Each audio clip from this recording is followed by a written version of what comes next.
Muslims today are labeled as terrorists. Many a times, two different labels are given for the same activity of that same individual. About 60, 70 years ago, before India got its freedom, the country where I come from, the Britishers were ruling India. There were many Indians who were fighting for the freedom of the country. These people, by the British government, they were called as terrorists. But the common Indians, we call them as freedom fighters, as patriots. Same people, same activity, but two different labels. If you agree with the view of the British government that they had a right to rule over India, then you have to call these people as terrorists.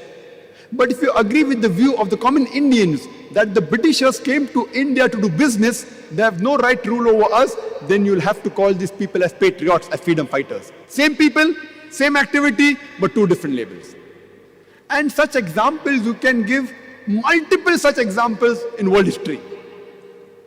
A Dai should know, if there are many examples, which example should you use where, so that he understands. Because Quran says in Surah Al-Imran chapter 3 verse 64, "Ta'alaw ila kalmatin sawa'in bainana bainakum." Come to common terms as us and you. The moment the Indians, when they call Muslim terrorists, and when I give this example, then they understand the picture better. 2 months back I was in UK, after the bomb blast, after 7th of July. There was supposed to be a grand conference. Tony Blair, Jack Straw was supposed to come. Last moment they didn't come. But the chief of police was there, the mayor was there. And there also I used example, but my examples were different. I said that in the 18th century, we know of the American Revolution. The Britishers were ruling America. There were many Americans who were fighting for the freedom.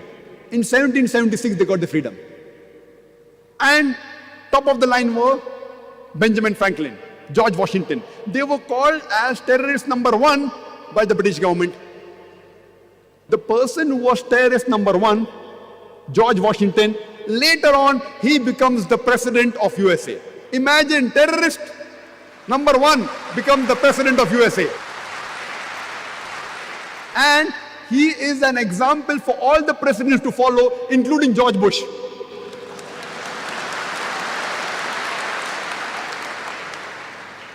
This is media. Terrorist number 1 becomes the president of the country which we look up upon. USA!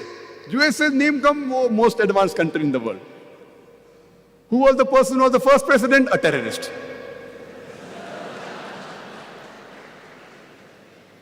We have the example of Nelson Mandela. Before New South Africa was formed, South Africa was relieved from the white apartheid government. Nelson Mandela, by the white apartheid government, he was imprisoned for 25 years in Robben Islands. He was called as terrorist number 1. Later on, when South Africa gets its freedom from the white apartheid government, he is made the president of New South Africa. And later on, he gets the Nobel Prize for Peace. And he doesn't get a Nobel Prize for Peace for a new activity. Not that he was a terrorist first and then he did some good activities and a bad person has become a good person. No, no. For the same activity for which he was called a terrorist, after a few years, he gets a Nobel Prize for Peace. It is weird. Same activity for which he was imprisoned for 25 years.